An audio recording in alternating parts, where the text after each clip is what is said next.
Number 31 of friction chapter of SC Burma books. The questions will be said here. Figure shows a small block of mass m kept at the left end of a larger block of mass m and length l. The system can slide on horizontal road. The system is started towards right with an initial velocity b. The friction coefficient between the road and the bigger block is mu, and that between the block is mu by 2. Find time elapsed before the smaller blocks separated from the higher block. जिस तरह से figure आपको दे रखा है आपको चीजें समझ में आ रही है। फिगर का कहने का मतलब यही है कि एक बड़ी वाली ब्लॉक है जिसकी मास कैपिटल एम दे रखा है। This is the capital M mass block and it is placed over horizontal frictional surfaces, rough surfaces having a friction coefficient between the bigger block and the surface is mu. So this one is mu, and the one smaller block having a mass small m is kept over a bigger block, and the contact surfaces between the blocks having a friction coefficient is mu by 2. Mu by 2, this surface is mu by 2, mu by 2. So and the given velocity of system is v, given system is v. आपको ये बताना है कितनी देर के बाद छोटी वाली block बड़े वाली ब्लॉक से सेपरेट हो जाएगी। तो बड़ा सिंपल सा कॉन्सेप्ट है। कॉन्सेप्ट अप्लाई करने से पहले चीजें बिल्कुल ही माइंड में आ जानी चाहिए कि होना क्या है। एक्चुअली क्या है कि आप ध्यान से देखो तो पूरा सिस्टम ही v वेलोसिटी से मूव कर रही है।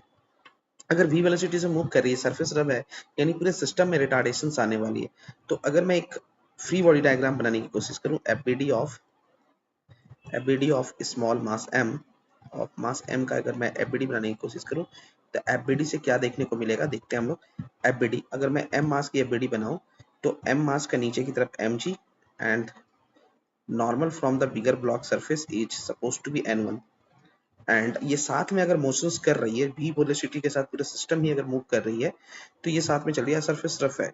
तो ऑब्वियस बात है कि जब ये चलेगी तो चलने के दौरान इस पर फ्रिक्शंस भी काम कर रहा होगा और फ्रिक्शन की वजह से ही जा रही है आगे, जिसकी वजह से मैं फ्रिक्शंस को F1 ले देता हूं और इसमें रिटार्डेशन आना चालू होगा। FBD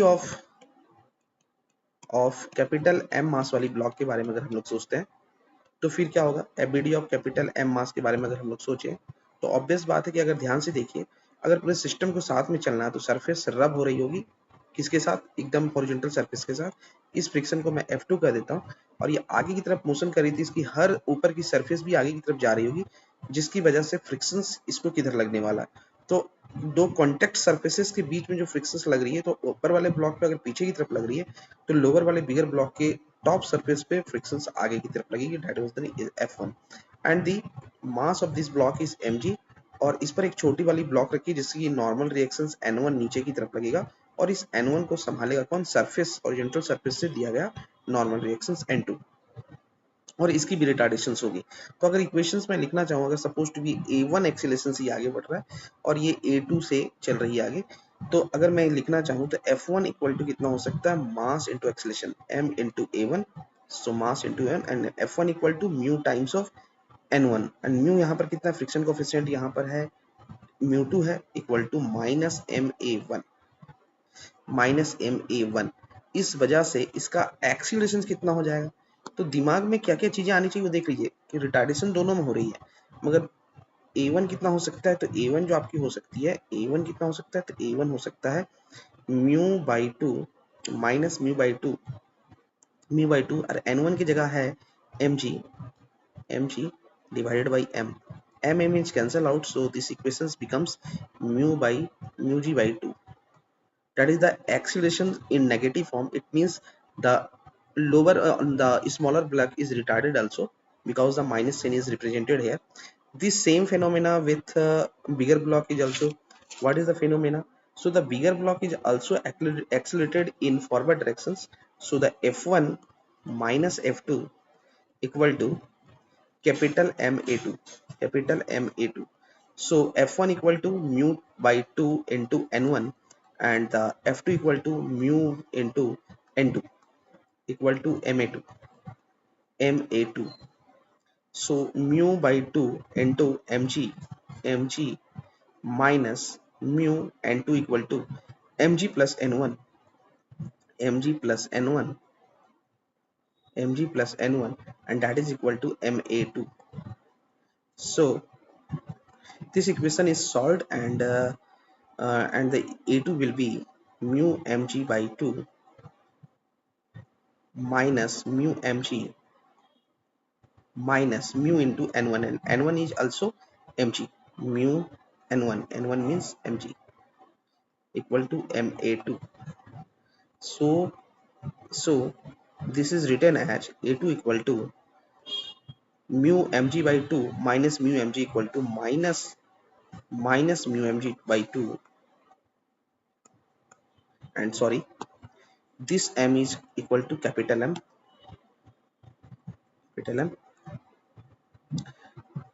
So this equations becomes minus mu capital M into G, and this one becomes minus of uh, M by 2 plus capital M into mu G. This is the A2 acceleration. अब यहाँ से हम लोगों को क्या सीखने को मिल रहा है, आप ध्यान से सुनिए. अगर मैं दोनों सिचुएशंस को रीड कर रहा हूँ दोनों ब्लॉक्स के ऊपर में, तो एक ब्लॉक दूसरे ब्लॉक को कब छोड़ देगी आप समझने की कोशिश कीजिए. तो अगर सपोज टू बी ये वाली जो बड़ी वाली ब्लॉक है, मैं ऐसा समझ रहा हूँ कि बड़ी वाली ब्लॉक ओवरऑल इस डिस्टेंस को मान लीजिए कि s डिस्टेंस चलिए, मतलब कि ये जो छोटी वाली ब्लॉक है, बड़ी वाली ब्लॉक जितना भी चलेगी, जितना भी आगे मूव करेगा, सपोज टू वो मूव करके यहाँ आ गया, सपोज टू वो मूव करके यहाँ तक आ गई, तो कितनी चली. सपोज टू भी इसका लेंथ L था बेटा, ये वाली L थी, ये वाली लेंथ L थी, तो this length is L and the moving in forward direction is suppose to be length S. तो अलग होने के लिए उतने दौरान में कितना चलना पड़ेगा, तो ये छोटी वाली ब्लॉक को उससे अलग होने के लिए कितना चलना पड़ेगा. तो बड़ी वाली ब्लॉक तो सिर्फ एल ही एस ही चली है ना, बड़ी वाली ब्लॉक तो सिर्फ एस ही शिफ्ट हुई है, जबकि छोटी वाली ब्लॉक कितनी शिफ्ट होनी पड़ेगी, एल प्लस एस. तो इसका डिस्प्लेसमेंट कितना होना पड़ेगा, एल प्लस एस शिफ्ट होना पड़ेगा, तब जाके एक दूसरे से अलग होगी. इट मीन्स कि बड़ी वाली ब्लॉक जब तक एस चलेगी तब तक छोटी वाली ब्लॉक को एल प्लस एस चलना पड़ेगा. तो हम इसको कैसे कर सकते हैं, हम लोग इस तरह से कर सकते हैं कि टाइम के अकॉर्डिंग अगर हम लोग इसको ऐसे कर लेते हैं कि जितना टाइम एस चलने में बड़ी वाली लगाई उतना ही टाइम में एल प्लस एल चलने में छोटी वाली ब्लॉक चली है. सो एस इक्वल टू कितना हो सकता है, एस इक्वल टू हो सकती है इनिशियल वेलोसिटी पूरे सिस्टम की वी थी, so v t minus acceleration of bigger block that is the a two, तो minus half, and minus sign पहले से आप यहाँ प्लस भी देख सकते हो, half a t a two t square, and that is the v t minus half m by 2 plus m into mu into z into t square. That is the equation number 1. That is the equation number 1. And s plus l becomes vt minus half a1 t square, and that is the vt minus half a1 equal to mu g by 2 into t square, equation number 2. Equation number 2. So from the equation 1 and 2, from equation 1 and 2, from equation 1 and 2, from equation 1 and 2, L becomes Vt minus half mu g by 2 into t square minus s, and that s, and this is the Vt minus half minus mu g by 2 into t square minus s equal to minus Vt plus half m by 2 plus m into z into mu g t square. So this Vt and Vt is cancel out to each other, and the and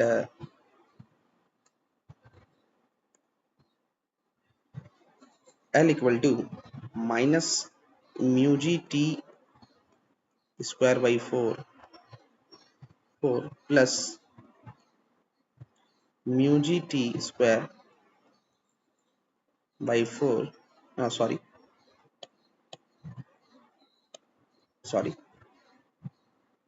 2 into m by 2, या 2m भी लिख सकते हैं, ऐसा LCM 2 ले लेते इसको 4 लिख सकते हैं फिर तो. Okay, So this equations becomes very easier and simply very and 1 minute. So this equation is written also L equal to mu g t square by 4, and this equation is solved here. M plus 2m, m plus 2m,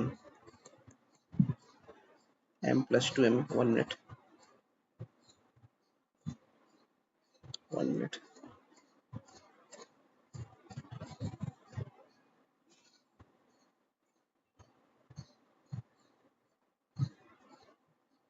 That is divided by m also.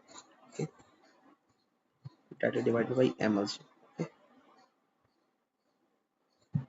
m also.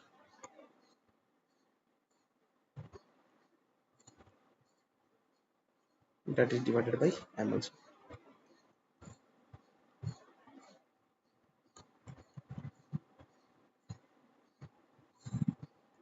M minus 1. So this equation is equal to 4m 4ml, और यहाँ से हो जाएगी 4 mu G T square m plus 2m minus m. This equation is written like this.